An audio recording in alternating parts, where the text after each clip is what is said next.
देखो इस चैप्टर को देखेंगे, ठीक है, मैट्रिसेस।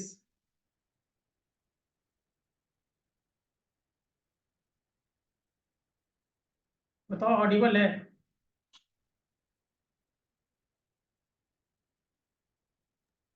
बोलो। फर्स्ट और सेकंड चैप्टर।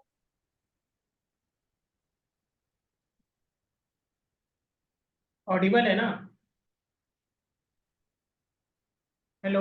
शहर में कह रही फर्स्ट और सेकंड चैप्टर। क्या हुआ?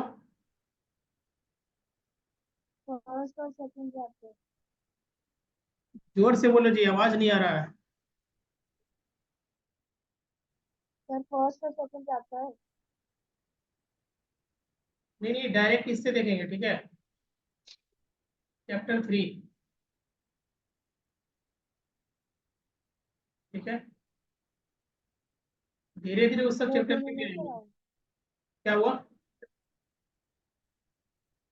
ओके। उस चैप्टर पे भी आएंगे, टेंशन मत लो, ठीक है। ये क्लास 12th है, ठीक है। यहाँ सिलेबस खत्म करना इंपॉर्टेंट है टाइम पे। स्कूल से थोड़ा 2 कदम आगे चलना होगा, ठीक है। मतलब 5 सितंबर तक जो है ना, सिलेबस खत्म करना इंपॉर्टेंट है। समझ गई बात को?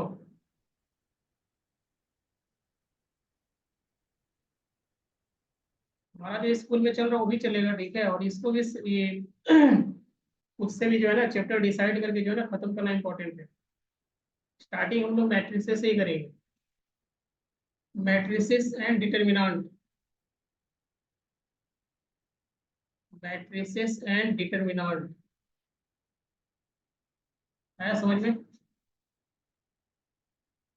इस 2 चैप्टर को पहले कवर करते हैं। उसके बाद हम लोग अगेन आएंगे डिफरेंशिएशन पे, देख उसके बाद फिर अगेन इंटीग्रेशन। और साथ ही साथ जो भी छोटे छोटे चैप्टर है ना, उसको भी कवर करेंगे, ठीक है। आया समझ में? क्लास 11th में हम लोग डिफरेंशिएशन देखे थे ना? बोलो। हेलो? क्लास 11th में डिफरेंशिएशन देखे थे ना जी? बोलो।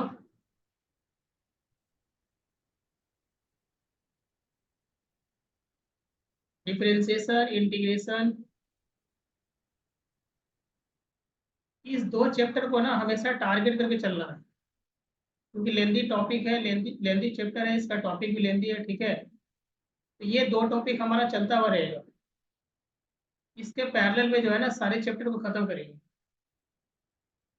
मतलब डिफरेंशिएशन और इंटीग्रेशन को जो है ना, टारगेट बनाना है। और इसके पैरेलल में जो भी टॉपिक आएगा, ठीक है, उसको भी खत्म करते चलेंगे। तो डिफरेंशिएशन, इंटीग्रेशन, ये 2 टॉपिक हमारा चलता हुआ रहेगा, ठीक है। अप टू 5 सितंबर, ठीक है। अब इसके बाद जो भी चैप्टर है, जैसे मैट्रिक्स हो गया, इनवर्स ट्री हो गया, ठीक है, रिलेशन इन फंक्शन हो गया, उसके बाद वेक्टर हो गया, एलएलपी हो गया, लीनियर प्रोग्रामिंग हो गया, प्रोबेबिलिटी हो गया, स्टैटिस्टिक्स हो गया, ठीक है। इस सारे चैप्टर को जो है ना, इसके पैरेलल में ही सॉल्व करें। डिफरेंशिएशन और इंटीग्रेशन से रिलेटेड टॉपिक ही है डिफरेंशियल इक्वेशन। तो जिस समय डिफरेंशिएशन और इंटीग्रेशन को सॉल्व करेंगे, उसी समय जो है ना, डिफरेंशियल इक्वेशन को भी सॉल्व करेंगे, ठीक है। हेलो? ऑडिबल है? बोलो।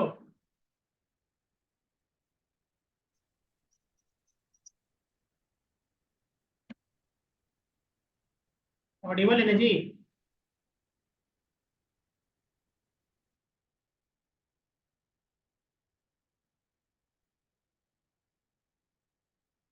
बोलो।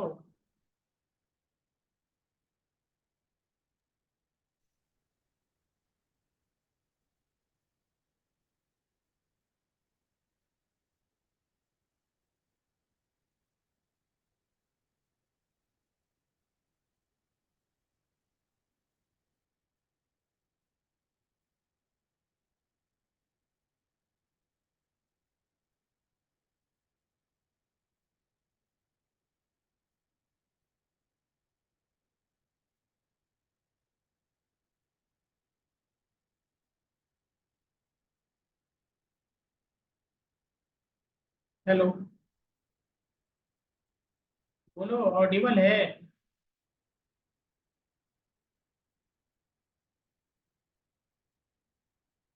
अरे क्लियर है?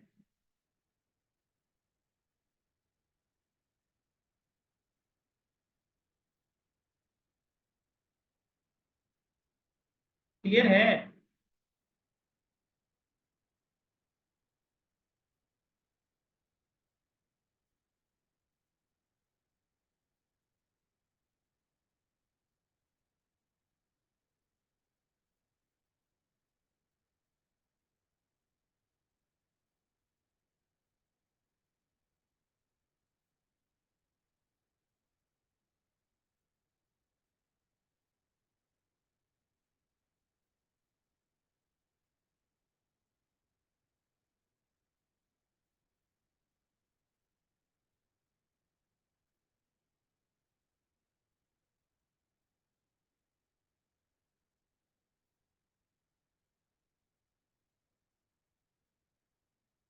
हेलो, अरे जल्दी से बोलो, सुनाई दे रहा है, उसके बाद ही आगे बढ़ेंगे ना। पता तो चलना चाहिए ना।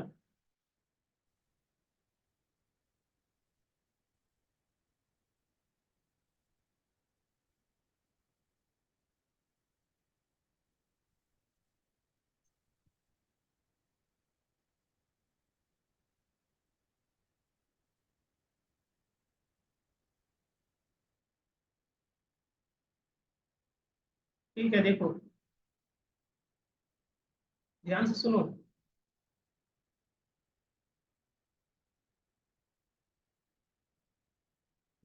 म्यूट है, कैसे आवाज आएगा?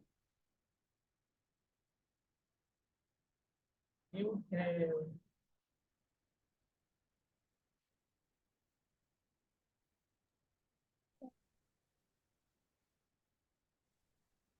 हेलो,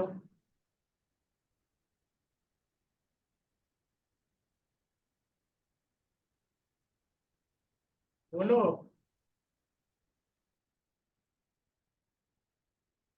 म्यूट है, म्यूट है। अनम्यूट करो उसको। माइक को अनम्यूट करो, देन उसके बाद बोलो।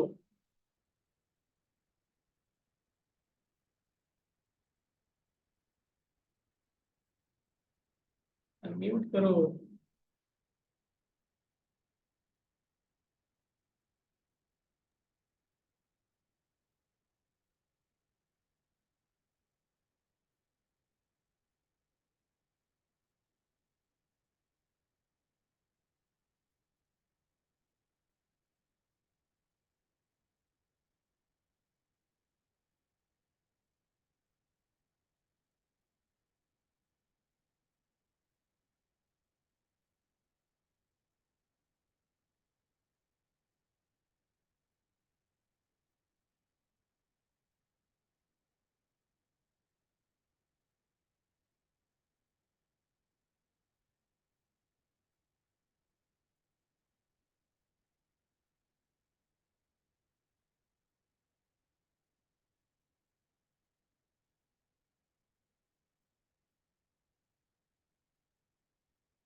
चलो ठीक है, यहाँ देखो।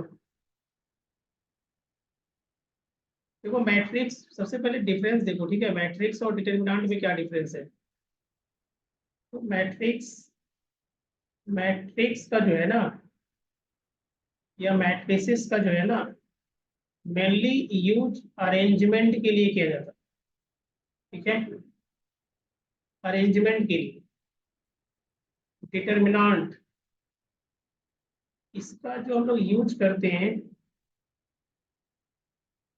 डिटर्मिनेंट का यूज जो है मेनली वैल्यू कैलकुलेट करने के लिए, ठीक है? जब भी हम लोग सॉल्व करेंगे, इससे एग्जैक्ट वैल्यू आएगा। इसका आंसर जब भी आएगा वो मैट्रिक्स के फॉर्मेट में ही आएगा, ठीक है? ये डिटर्मिनेंट का सिंबल इस तरीके से होता है। डिटर्मिनेंट का जो सिंबल है वो इस तरीके से होता है, और मैट्रिक्स का जो सिंबल है, सिंबॉलिक रिप्रेजेंटेशन जो है वो ऐसा होता है। ठीक है, मैट डिटर्मिनेंट जब भी दिखेगा ना स्क्वायर के फॉर्मेट में दिखेगा। ठीक है, मैट्रिक्स जो है रेक्टेंगुलर फॉर्मेट में भी हो सकता है और स्क्वायर के फॉर्मेट में भी हो सकता है। रेक्टेंगुलर और स्क्वायर कहने का मतलब समझो। देखो इसमें जो एलिमेंट है, मान लो A1 A2 और A3, A4 A5 A6, इस मैट्रिक्स के अंदर टोटल 6 एलिमेंट है। ठीक है, ये जो हॉरिजॉन्टल लाइन दिख रहा है इसको रो बोलते हैं, और ये जो वर्टिकल लाइन होता है इसको कॉलम बोलते हैं। इस हॉरिजॉन्टल लाइन को रो बोलते हैं, और ये जो वर्टिकल लाइन दिख रहा है इसको कॉलम बोलते हैं। ठीक है, इस हॉरिजॉन्टल लाइन को रो बोलेंगे और इस वर्टिकल लाइन को कॉलम बोलेंगे। अब देखो इसमें टोटल कितना एलिमेंट है, टोटल 6 एलिमेंट है। रो देखो तो रो कितना है, रो 2 है। ठीक है, रो 2 है, और कॉलम इस पे कितना है, 3 है। मतलब ये जो मैट्रिक्स है वो 2/3 का मैट्रिक्स। ठीक है, रो को हम लोग पहले लिखते हैं और कॉलम को हम लोग बाद में लिखते हैं। तो जब भी हम लोग देखो यहाँ पे इंटू का साइन दिए हैं, बट पढ़ेंगे इसको क्या, बाय। मतलब ये 2/3 का मैट्रिक्स है। ठीक है, जब नंबर ऑफ रो और कॉलम, देखो नंबर ऑफ रो और कॉलम यहाँ पे सेम नहीं है। जब नंबर ऑफ रो और कॉलम अगर सेम नहीं होगा, जब नंबर ऑफ रो और कॉलम सेम नहीं होगा, उसको बोलेंगे रेक्टेंगुलर मैट्रिक्स। ये जो मैट्रिक्स है वो रेक्टेंगुलर मैट्रिक्स है। जब नंबर ऑफ रो और कॉलम अगर सेम नहीं रहा तो उसको रेक्टेंगुलर मैट्रिक्स बोलते हैं।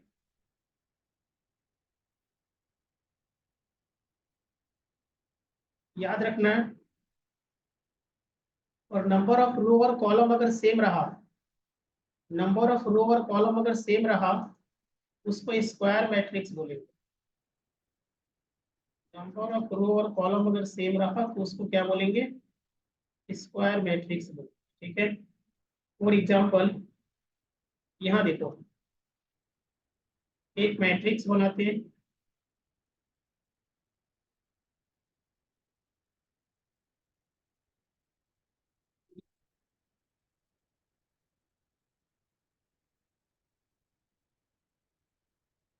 ये देखो,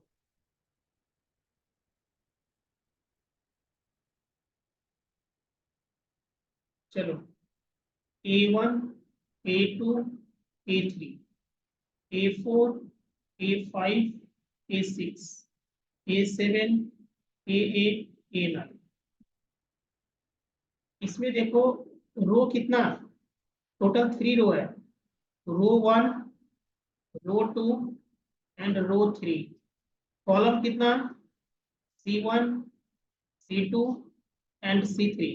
कॉलम 3 हो गया, रो भी कितना हो गया, 3 हो गया। ठीक है, तो टोटल नंबर ऑफ रो और कॉलम की बात करें तो इक्वल है, मतलब 3/3 का मैट्रिक्स है।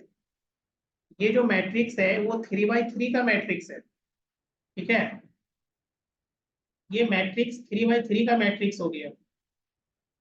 तो जब मैट ये रो और कॉलम अगर सेम रहा, रो और कॉलम अगर सेम रहा तो उसको स्क्वायर मैट्रिक्स बोलेंगे।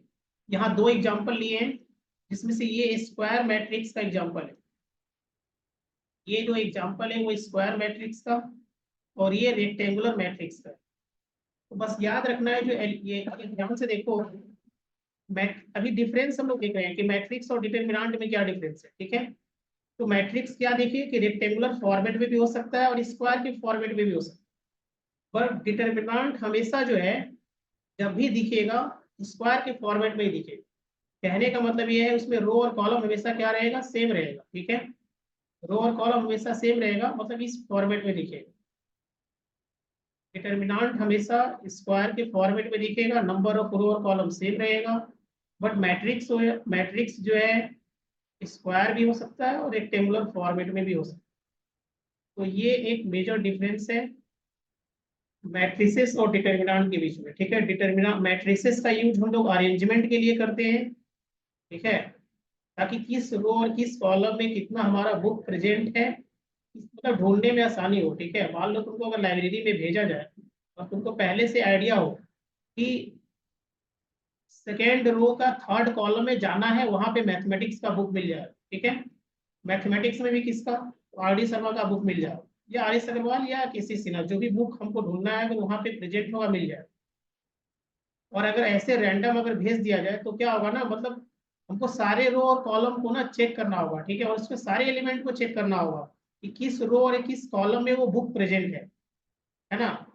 तो थोड़ा टाइम टेकिंग हो जाएगा हम लोगों के लिए, तो उस चीज से बचने के लिए जो है ना, मैट्रिक्स हमारा उसमें हेल्प करता है। ठीक है, तो मेनली जो है इसका यूज अरेंजमेंट के लिए किया जाता है, और इसका यूज जो है डिटर्मिनेंट का यूज वैल्यू कैलकुलेट करने के लिए करते हैं। डिटर्मिनेंट की हेल्प से जो है हम लोग क्रॉस प्रोडक्ट को भी फाइंड करते हैं, स्केलर थ्री प्रोडक्ट को भी सॉल्व करेंगे। उसके बाद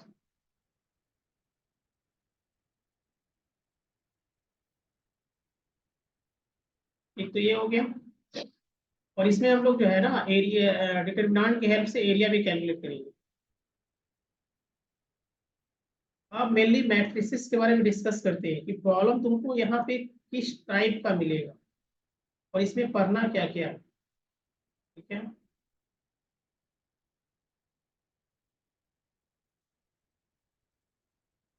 फर्स्ट एक्सरसाइज की बात करें तो तुमको प्रॉब्लम वहां पे मिलेगा इस तरीके का कि मैट्रिक्स जनरेट करना है। ठीक है, या कोई मैट्रिक्स अगर गिवन है, मान लो ये एक मैट्रिक्स गिवन है। ठीक है, एक मैट्रिक्स गिवन, उस मैट्रिक्स में नंबर ऑफ एलिमेंट क्या क्या प्रेजेंट है, तो 1 2 3 4 5 6 7 8 9। ठीक है, उस मैट्रिक्स में जो नंबर ऑफ एलिमेंट प्रेजेंट है वो हो गया 1 2 3 4 5 6 7 8 9। ठीक है, टोटल 9 एलिमेंट प्रेजेंट है। टोटल कितना एलिमेंट प्रेजेंट है, तो 9। अब ध्यान से सुनो, मतलब प्रॉब्लम पहले ऐसा पूछ सकता है, जैसे इसमें ध्यान दिए पहले मान लो एक मैट्रिक्स है, इस मैट्रिक्स का नाम दे दिए ए। ये कोई मैट्रिक्स है जिसका नाम हम ए दे दिए। ठीक है, अब इसमें प्रॉब्लम ऐसा पूछ सकता है कि बताओ इसमें नंबर ऑफ एलिमेंट कितना है। तो टोटल एलिमेंट इसमें कितना दिख रहा है, 1 2 3 4 5 6 7 8 9, टोटल 9 एलिमेंट्स प्रेजेंट है। इस मैट्रिक्स के अंदर टोटल 9 एलिमेंट्स प्रेजेंट है। अच्छा, सेकेंड प्रॉब्लम यहाँ से ये भी पूछ सकता है कि बताओ ये कितना बाई कितना का मैट्रिक्स है।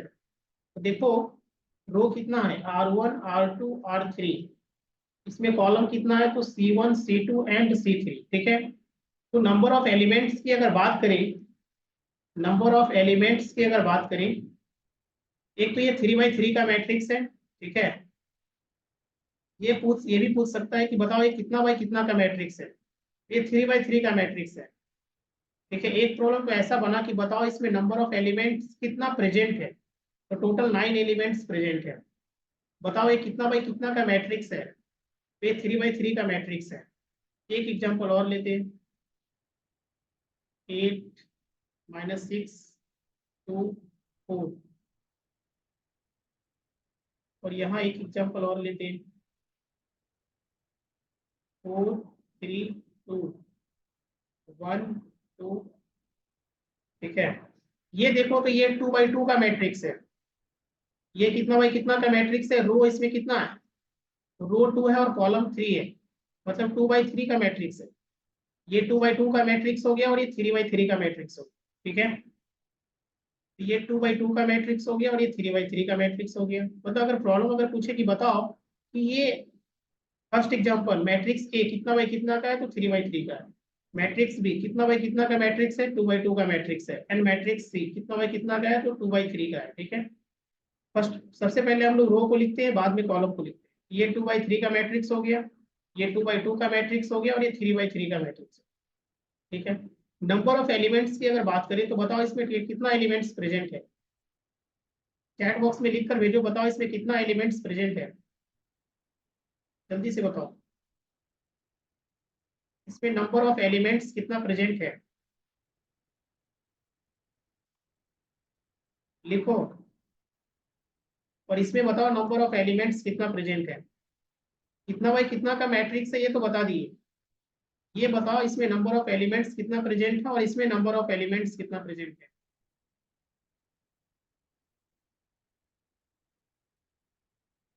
ठीक है, मैट्रिक्स सी में बताओ कितना एलिमेंट्स प्रेजेंट है।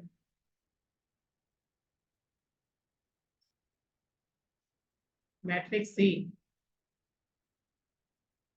मैट्रिसेस सी में बताओ कितना एलिमेंट्स प्रेजेंट है। 6,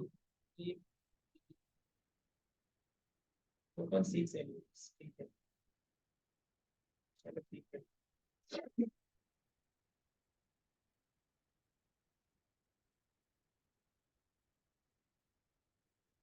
तो ये तुम्हारा इसमें 4 एलिमेंट्स हो गया और इसमें 6 एलिमेंट्स हो गया। ठीक है, अब ध्यान से सुनो, जब भी तुमको नंबर ऑफ एलिमेंट्स पूछे तो काउंट करने का जरूरत नहीं है। अगर ये 2 by 2 का मैट्रिक्स है तो डायरेक्ट इसको मल्टीप्लाई करो। ठीक है, तो कितना हो जाएगा, 2 to the 4।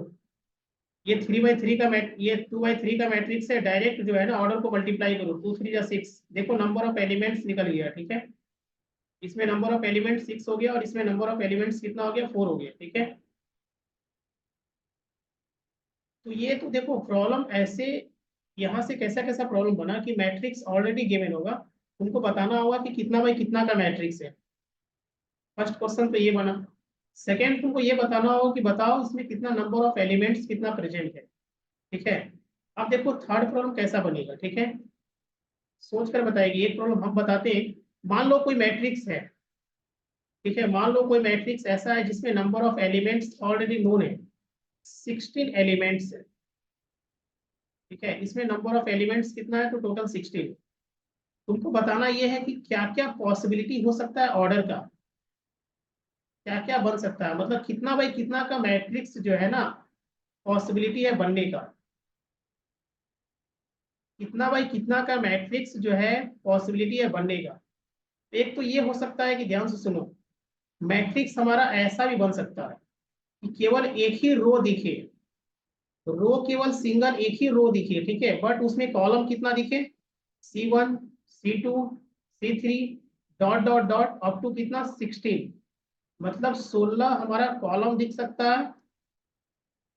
ठीक है, बट रो कितना होगा, 1 होगा, यानी कि मतलब 16 × 1। देखो यहाँ से भी कितना एलिमेंट्स आ रहा है, 16 एलिमेंट्स आ रहा है। ठीक है, सेकेंड फॉर्मेट क्या हो सकता है, मतलब 1/16 का एलिमेंट, मतलब ये 1/16 का मैट्रिक्स बन सकता है। एक पॉसिबिलिटी तो ये है। सेकेंड ये हो सकता है कि बताओ कि रो ही 16 हो, रो कितना हो, 16 हो, मतलब R1 R2 R3 डॉट, मतलब इस तरीके से जो है ना R16 तक, मतलब रो हमारा 16 हो बट कॉलम कितना दिखेगा, 1, मतलब 16/1 का। अच्छा एक मिनट, ये 1/16 हो गया, मतलब रो 1। अच्छा ठीक है, रो रो कितना है, 16 है और कॉलम कितना है, 1 है, मतलब 16/1। इसी तरीके से बताओ क्या क्या पॉसिबिलिटी हो सकता है। पॉसिबिलिटी हमारा 2/8 का भी हो सकता है, मतलब रो 2 और कॉलम 8। पॉसिबिलिटी हमारा 8/2 का भी हो सकता है, क्योंकि यहाँ से भी 16 एलिमेंट्स आ रहा है, 8 2 जा 16, 8 2 जा 16। एक पॉसिबिलिटी तो ये हुआ, एक ये हुआ, एक ये हुआ, एक हुआ। और बताओ 4/4 का भी पॉसिबिलिटी है। और भी है क्या, 1/16 का हो गया, 16/1 का हो गया, 2/8 का हो गया, 8/2 का हो गया और एक 4/4 का हो गया। और भी पॉसिबिलिटी है, बोलो।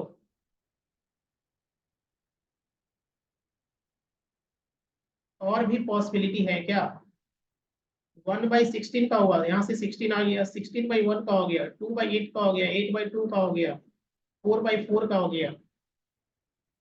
क्या 7/2 का होगा, नहीं होगा, क्यों, क्योंकि 14 एलिमेंट्स आएगा। क्या 6/4 का होगा, नहीं होगा, क्यों, क्योंकि 24 एलिमेंट्स आ जाएगा इसमें।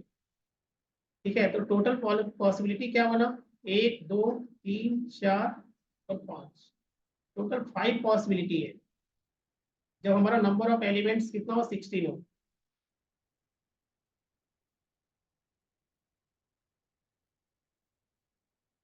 एक खुद से बताओ, बताओ नंबर ऑफ एलिमेंट्स अगर 18 है, 18 एलिमेंट्स है, नंबर ऑफ एलिमेंट्स अगर 18 है, नंबर ऑफ एलिमेंट्स अगर 18 है, ठीक है, तो नंबर ऑफ एलिमेंट्स अगर 18 रहा तो क्या क्या पॉसिबिलिटी है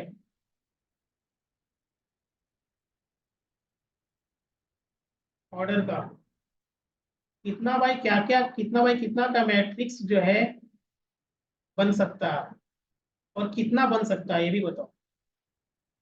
जल्दी से चैट बॉक्स में बताओ, अगर नंबर ऑफ एलिमेंट्स अगर 18 है तो पॉसिबिलिटी क्या क्या है, मतलब कितना बाई कितना का मैट्रिक्स बनेगा, और क्या क्या बनेगा और कितना बनेगा।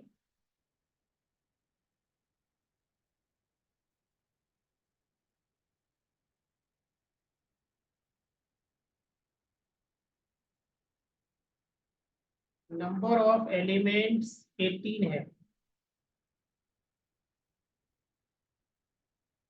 बोलो।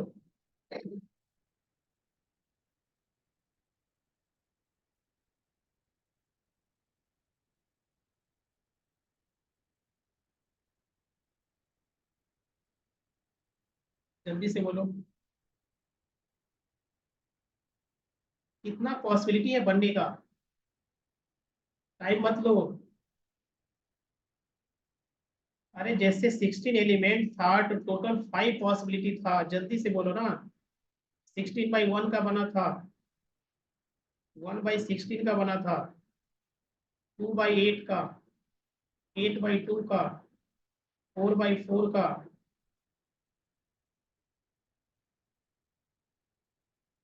5 बनेगा। ठीक है, चेक कर लेते हैं 5 कैसे होगा।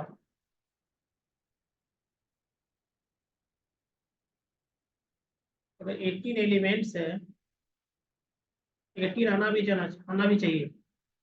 1/18, 18/1, 3/6, 6/3, और बोलो 9/2, 2/9, 1 2 3 4 5, 6 हो गया जी। तुम तो बोली 5, 6 आ रहा। 1/18 का भी हो सकता है कि 18 रो हो, कॉलम 1 हो, 3 रो हो, 6 कॉलम हो, 6 रो 3 कॉलम हो, 9 रो 2 कॉलम हो, 2 रो 9 कॉलम हो। 1 2 3 4 5 6, 6 आ गया आंसर। चलो एक और देते हैं, जल्दी से बताओ। 24 एलिमेंट्स है, बताओ क्या क्या पॉसिबिलिटी है, कितना पॉसिबिलिटी है, जल्दी से बताओ। नंबर ऑफ पॉसिबिलिटी बता दो कितना होगा, कितना बाई कितना का मैट्रिक्स बनेगा, इसका नंबर ऑफ पॉसिबिलिटी बताओ।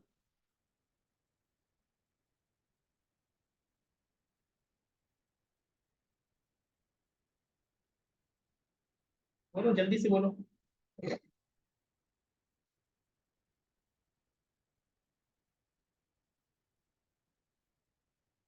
8, ओके, चेक करते हैं।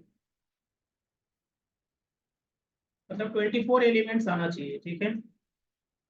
1/14 का हो सकता है, सॉरी 1/24 का, 24/1 का, ठीक है, 2/12 का, 12/2 का, 3/8 का, 8/3 का, 4/6 का, 6/4 का। अब तो नहीं लग रहा। 1 2 3 4 5 6 7, ठीक है। अब देखो, यानी फर्स्ट एक्सरसाइज में प्रॉब्लम कैसा मिलेगा, ध्यान से सुनो। यहाँ पे जो हम लिख रहे हैं I J, ये देखो, ये इसको I को रो से डिनोट करते हैं और J को कॉलम से, ठीक है। या ऐसे भी लिखा तुमको दिखेगा बुक में MN, इसका मतलब वो रो पहले लिखा हुआ और ये कॉलम वाला टर्म बाद में लिखा हुआ, ठीक है। ये रो हो गया, M जो दिख रहा, और ये n जो दिख रहा है ये कॉलम हो गया, ठीक है, ये n अपना कॉलम हो गया और ये m क्या हो गया, रो हो गया, ये रो हो गया और ये कॉलम हो गया। अच्छा, अब एक चीज ध्यान से देखो, अब तुमको प्रॉब्लम ऐसा मिलेगा कि ऑलरेडी जो है ना आई और जे के फॉर्मेट में इक्वेशन गिवन हो, ठीक है, और हम लोग करना क्या होगा, मैट्रिक्स जनरेट करना होगा। जैसे मान लो 3i प्लस 2j, ये आई और जे के फॉर्मेट में देखो यहाँ एक इक्वेशन गिवन है, ठीक है, इससे हमको मैट्रिक्स बनाना है। प्रॉब्लम में पहले से मेंशन होगा कि 2/3 का मैट्रिक्स बनाओ, 3/2 का मैट्रिक्स बनाओ, 4/4 का मैट्रिक्स जनरेट करो, ठीक है। तो सपोज मान लो एक मैट्रिक्स ए है, ठीक है, इस तरीके का मैट्रिक्स हम लोगों को जनरेट करना है जिसमें रो 2 होना चाहिए और कॉलम 3 होना चाहिए, रो 2 होना चाहिए और कॉलम 3 होना चाहिए। तो ध्यान से सुनो, यहाँ पे जो एलिमेंट होगा हो सकता है फर्स्ट रो, ये देखो यहाँ पे जो 1 और 1 लिख रहा है ये first row first column, first row second column, first row third column, क्योंकि ये बता रहा है कि नंबर ऑफ कॉलम 3 होगा और रो अपना क्या होगा, 2 होगा। ये first row second row first column, second row second column, second row third column, ठीक है। मतलब तुमको क्या क्या फाइंड करना है, A11, A12, A13, A21, A22 और A23, सारे एलिमेंट को फाइंड करके यहाँ पे रख देंगे, हमारा मैट्रिक्स बन जाएगा। तो 1 बाई 1 करके जो है ना सारे एलिमेंट को फाइंड करते हैं। देखो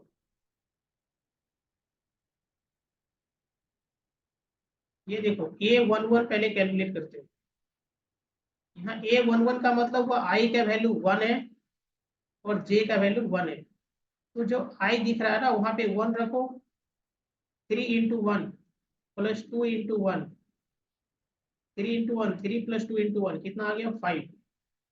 फिर अब इसको फाइंड करो, A12 मतलब आई का वैल्यू 1, 3 इंटू 1, जे कितना 2, 3 इंटू 1 3 प्लस 2 टू जब 4, 3 इंटू 1 3 प्लस 2 टू जब 4 यानी कितना 7। अब इसको फाइंड करो, A13 मतलब 3 इंटू 1,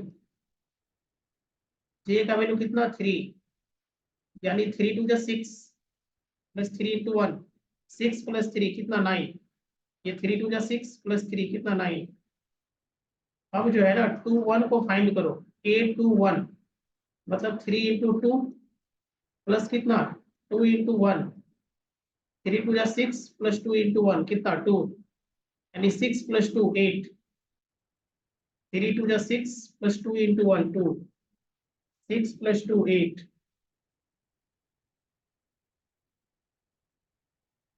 2 2, 3 इंटू 2 प्लस कितना 2 into 2, 3 two 6 plus 2 two 4, 3 two 6 plus 2 two 4 यानी 6 प्लस 4 कितना 10। ये देखो 2 टू 4 प्लस 3 टू 6, ठीक है।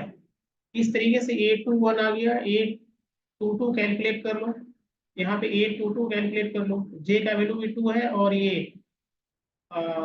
आई का वैल्यू भी 2 है, मतलब 3 इंटू 2 प्लस कितना 2 इंटू 2, 3 टू 6 प्लस 2 टू 4। अच्छा A22 कैलकुलेट कर चुके हैं, A23 कैलकुलेट करो, यहाँ पे 3 रखो, सॉरी बताओ A23 का वैल्यू कितना आएगा, जे का वैल्यू 2 प्लस आई का वैल्यू 2 और जे का वैल्यू 3, आई का वैल्यू 2 और जे थ्री 3 टू 6 प्लस 3 टू 6 यानी 12 आएगा। तो यहाँ पे एलिमेंट अब पुट कर दो, ये 5 आया है, A12 4 आया है, A13 9 आया है, A21 8 आया है और A22 10 आया है और ये 12 आया है। एक बार चेक भी कर लो। तो ठीक है, इस तरीके से मैट्रिक्स जनरेट करना होगा, ठीक है। अब फर्स्ट एक्सरसाइज सॉल्व हो जाएगा। मतलब जो फर्स्ट एक्सरसाइज है ना उससे रिलेटेड सारे प्रॉब्लम को डिस्कस कर दिए।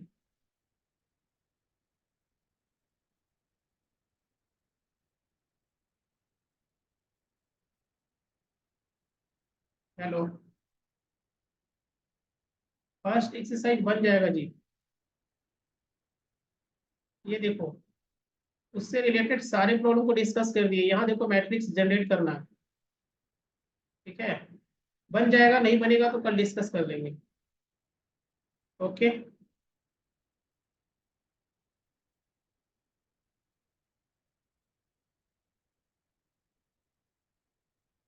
ध्यान से देखो तो दिख रहा